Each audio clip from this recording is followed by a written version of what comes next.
Your right to be rich. It's your right to be rich. You are here to lead the abundant in life and be happy, radiant, and free. You should therefore have all the money you need to lead a full, happy, and prosperous life. You are here to grow, expand, and unfold spiritually, mentally, and materially.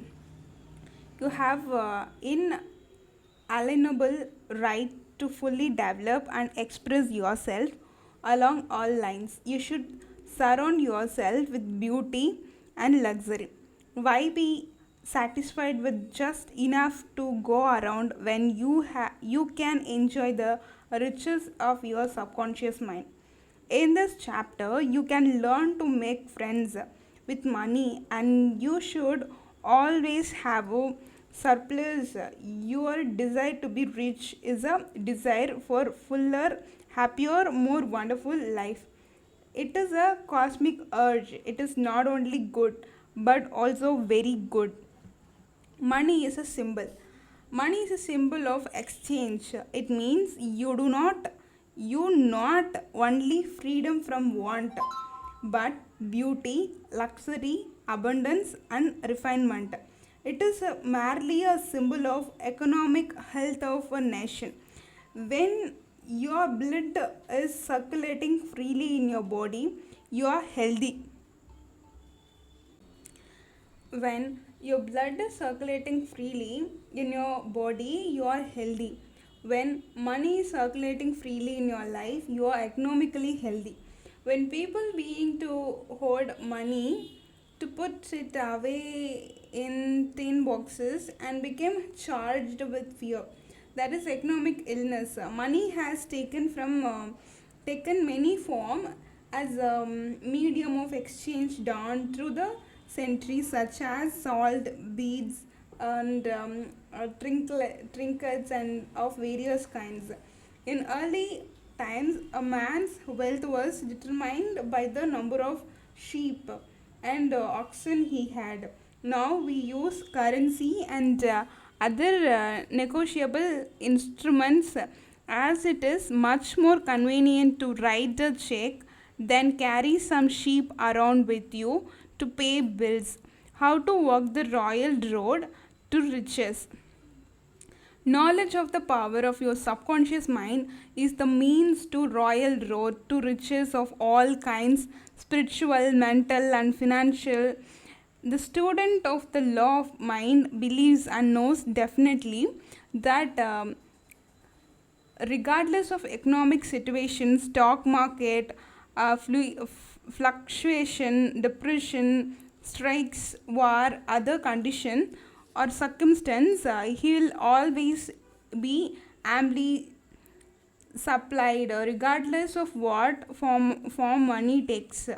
The reason for this is that he has conveyed the idea of wealth to his subconscious mind and keeps him supplied whenever he may be.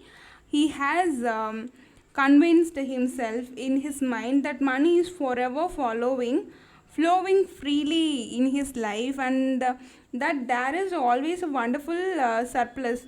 Should there be a financial collapse of government tomorrow and all the men's present holding became valueless, as the German marks did after the First World War, he would still attract wealth and be cared for regardless of form the new currency work. Why do you not have more money? As you read this chapter, you are probably saying, I'm worthy of higher salary than I am receiving. I believe most people are inadequately compensated. One of the causes many people does not have more money is that they are silently and openly condemning it. They refer to money as filthy lacquer, or the love of money is the root of all evil. Another reason they do not prosper is that they have a sneaky subconscious feeling there is some virtue in poverty. The subconscious pattern may be due to early childhood training, superstition, or it could be passed on false interpretations of scripture. Money and balanced life. One time a man said to me, I'm broke. I do not like money. Is the root of all evil. This statement represents a confused, neurotic mind. Love of money to exclusive of everything else will cause you to become lopsided and unbalanced. You are here to use your power and authority wisely. Some men crave power, others crave money. If you set your heart on money exclusively, say, money is all I want. I'm going to give all my attention to amazing money. Nothing else matter.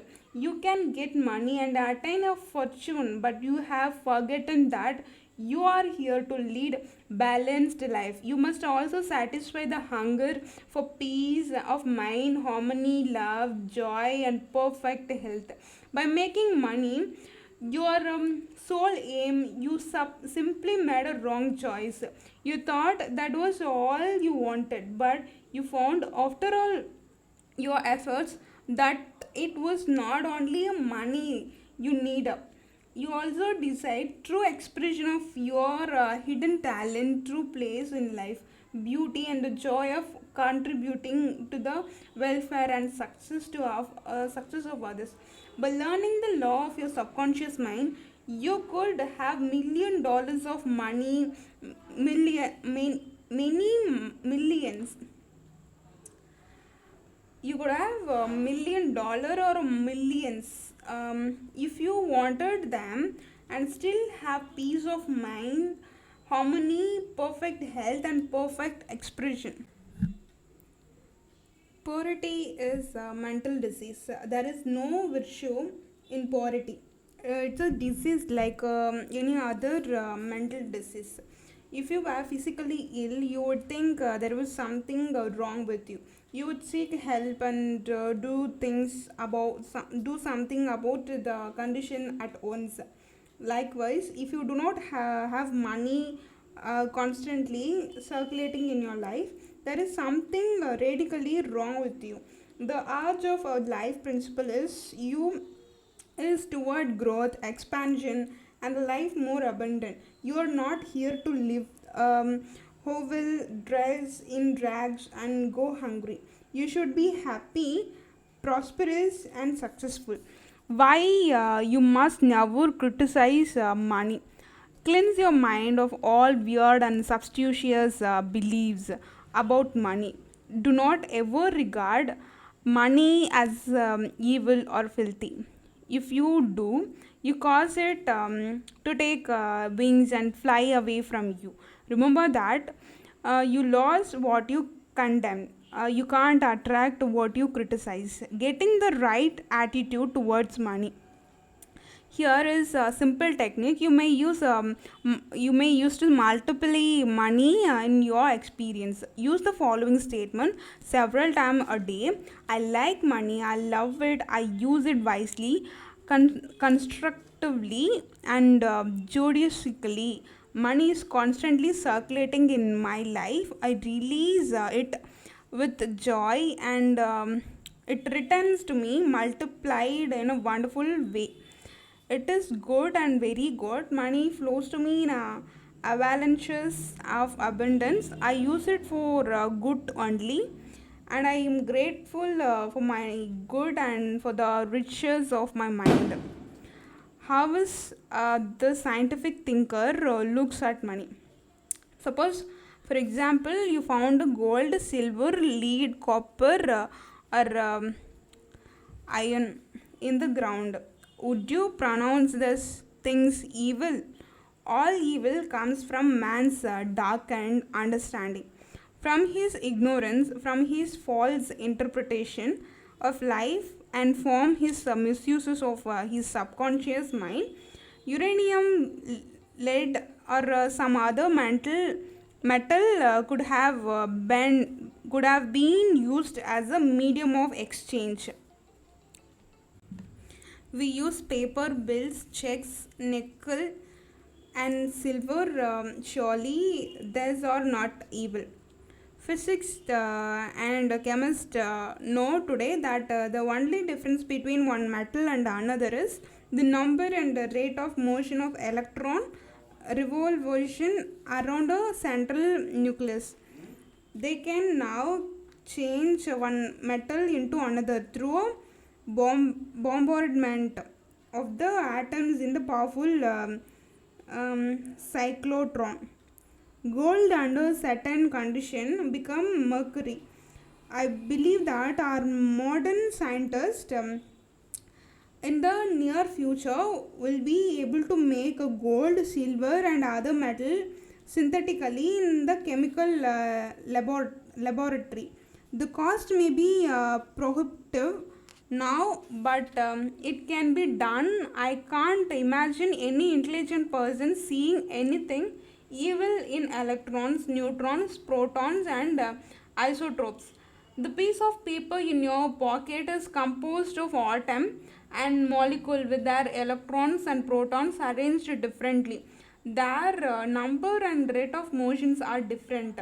That is the only way the paper differ from the silver in your pocket. How to attract the money you need? Many years ago, I met a young boy in Australia who wanted to become a physician and surgeon. But he had no money. I explained to him how to seed deposited in the soil attract to itself anything necessary for its unfolding, and that all he had to do was to take a lesson from the seed and deposit the required idea in his subconscious mind. For expenses, this young brilliant boy used to clean out doctors' offices, wash windows, and do odd repair job. He told me that every night as he went to sleep, he used to picture his mind's eyes a medical diploma on a wall with his name on it in a big bold letter. He used to clean and shine the formed diploma in a medical building where he worked. It was not hard for him to engrave the image of a diploma in his mind and develop it there. Definite result followed as he persisted with his mental picture every night for about 4 months. The sequel of this story was very interesting. One of the doctor took a great liking to this young boy after traveling him in the art of sterilizing instrument, giving hypodermic injection and other miscellaneous first aid work. He employed him as a technical assistant in his office. The doctor later sent him to a medical school at his own expenses. Today, this young man is a prominent medical doctor in Montreal, Canada. He's discovered the law of attraction by using his subconscious mind. The right away he operated an age-old law which says having seen the end, you have willed the means to the realization of the end. The end in this case was to become a medical doctor. This young man was able to imagine, see, and feel the reality of being doctor. He lived with the idea, sustained it, nourished it, and loved it until through his imagination it penetrated the layer of his subconscious mind and became convention, thereby attracting to his everything necessary for the fulfillment of his dream. Why some men do not get a rise in pay? If you are working in a large organization and you're silently thinking of resenting the fact you are underpaid, that you're not appreciated, that you deserve more money and greater recognition. You're subconsciously serving your dice with that organization. You are setting a law in motion, and the superintendent or manager will say to you, we have to let you go. Actually, you dismissed yourself. The manager was simply the instrument through which your own negative mental state was confirmed. It was an example of law of action and reaction. The action was through thought, and the reaction was the response of your subconscious mind. Obstacles and impediments on the pathway to riches. I'm sure you have heard a man say that the fellow uh, has a rocket. He's a rocketer. He's getting money dishonestly. He's a faker. I knew him when he had nothing. He's a crook, a thief, and swindler. If you analyze the man who talks like that, you discover he is usually in want or suffering from some financial or physical illness. Perhaps his former college friends went up the ladder of success and exiled him. Now he is bitter and envious of their progress. In many instances, this is the cause of his downfall. Thinking negatively of this classmate and condemning their wealth cause the wealth and prosperity he's praying for to vanish and flew away. He's condemning the thing he is praying for. He's praying two ways. On the one hand, he's saying wealth is flowing to me now, and in the next breath silently or audibly he is saying I resent the flows. Wealth always make it a special point to rejoice in the wealth of the other person. Protect your investment. If you are seeking wisdom regarding investments, or if you are worried about your stocks or bonds quietly climb, infinite intelligence governs and watches overall my financial transaction, and whatsoever I do shall prosper. Do this frequently, and you will find that your investment will be wise. Moreover, you will be protected from loss, as you will be prompted to sell your securities or holding before any loss occurs to you. You can't get something for nothing. In large stores, the management employs store deductive to prevent people from stealing. They catch a number of people every day trying to get something for nothing. All such people are living in the mental atmosphere of lack and limitations, and are stealing from themselves peace, harmony, faith, honesty, integrity, goodwill, and confidence. Furthermore, they are attracting to themselves all manner of loss, such as loss of character, prestige, social status, and peace of mind. These people lack faith in source of supply and the understanding of how their minds work. If they would mentally call all on the power of their subconscious mind and claim that they are guided to their true expression, they would find work on the constant supply. They be then by honesty, integrity, and perseverances, they would become a credit to themselves and to society at large. Your constant supply of money, recognizing the power of your subconscious mind and creating power of your thought or mental image is the way to abundance, freedom and constant supply. Accept the abundant in life in your own mind. Your mental acceptance and expectancy of wealth has its own mathematic and mechanics of expression.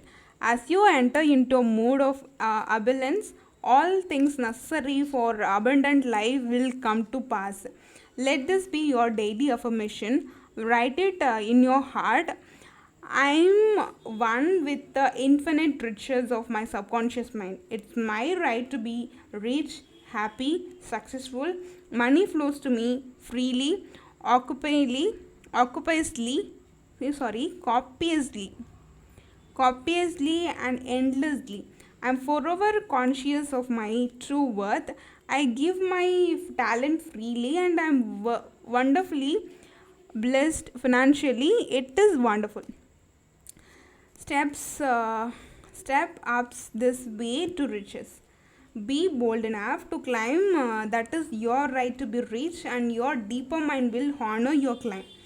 You do not want just enough to go around. You want all the money. You need to do all the things you want to do. When you want to do them, get acquainted with the riches of your subconscious mind. When money is circulating freely in your life, you are economically healthy. Look at money like the tide. You will always have plenty of it. The ebb and flow of a tide is constant. When you tide it out, you are absolutely sure that it will return. Knowing the law of your subconscious mind, you will always be supplied regardless of what form money takes. One reason many people simply make ends meet and never have enough money is that they condemn money. When you condemn, take wings and flies away. Do not make a god of money. It is only a symbol. Remember that the real riches are in your mind. You are here to lead a balanced life. This includes acquiring all the money you need. Don't make money your sole aim. Climb wealth, happiness, peace, true expression, and love, and personally radiate love and goodwill to all.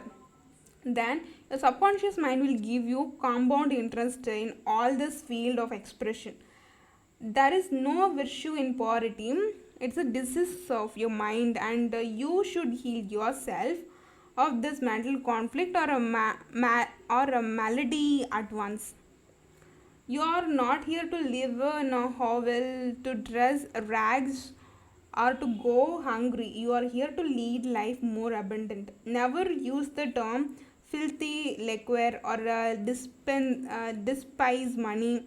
You lose what you criticize. There is nothing good or bad, but thinking of it is either light make it so.